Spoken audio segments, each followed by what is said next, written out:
Let's move on to other news, and in the latest coming in from Sudan, the Sudan protest leaders have now cancelled Tuesday talks with generals.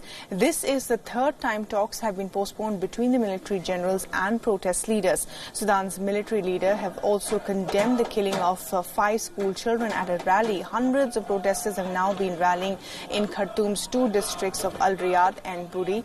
This comes after 4 Sudanese school students were shot dead during a rally against shortages of bread and fuel. A nighttime curfew had been announced in at least 4 adjacent towns following the deaths.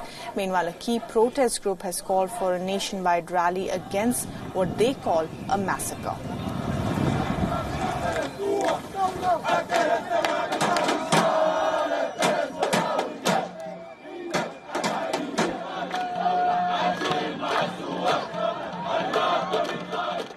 ما تصعيد، نحن طلعنا تضامنا مع أرواح الشهداء اللي ماتت في اللبيض، ما نحن أبنائهم، كل السودان واحد، دم الشهيد واحد، دمنا كلنا واحد، ما في دم شمالي ولا جنوبي ولا وسط ولا أي حاجة، كلنا دمنا واحد، نحن ما طلعنا الليلة تصعيد. دايرينها مدنية، والمدنية هي اللي حتحقق لنا القصاص للشهداء دول. كل يوم بيموت مننا زول، نحن دايرين قصاص، دايرين لجان محايدة، دايرين لجان تحقيق محايدة، يا حبذا لو كانت دولية، لأنه نحن بنصل في الغطاء بتاعنا وبس. كل يوم بيموتوا عندنا ناس، الليلة ماتوا من اللويض، طلعوا عشان يعبروا عن الرأي. And remember, the ruling military council and protest leaders had inked a power-sharing deal earlier this month. The deal aims to provide a joint civilian-military administration, which in turn would install a civilian rule. They agreed to an outline of an agreement earlier this month, but remain divided on several issues, including whether military commanders should be immune from prosecution for violence against protesters. But on the eve of the talks aimed at resolving the existing issues, the death of protesters has once again escalated the protests.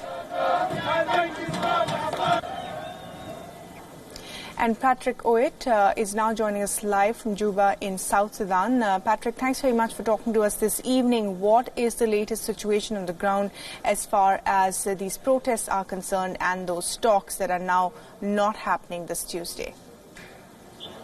Yeah, just as you correctly say, the protests are going on. Of course, that followed the killing of 4 students in El Obeid, the capital of northern Kordofan. When that happened, immediately yesterday, protests started in Khartoum, especially students. And today also, so many students have come out in the streets of Khartoum protesting. They have been joined by the other members of the public. Talks were supposed to resume today to iron out issues concerning constitutional declaration. Those include, of course, what you mentioned correctly, the issue of immunity of those who are culpable during the killing of the protesters, and also the powers of the would-be transitional government. What powers would they have?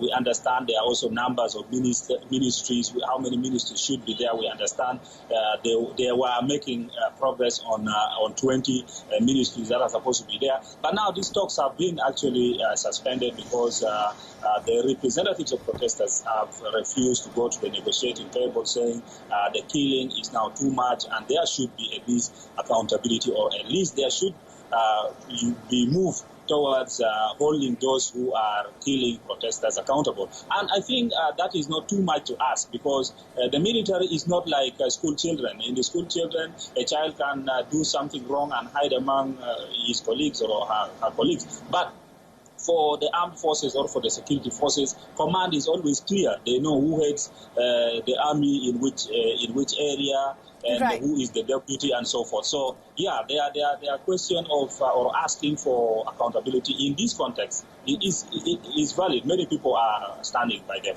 Right. Patrick Oit, thanks very much indeed for joining us with the latest on the situation in Sudan.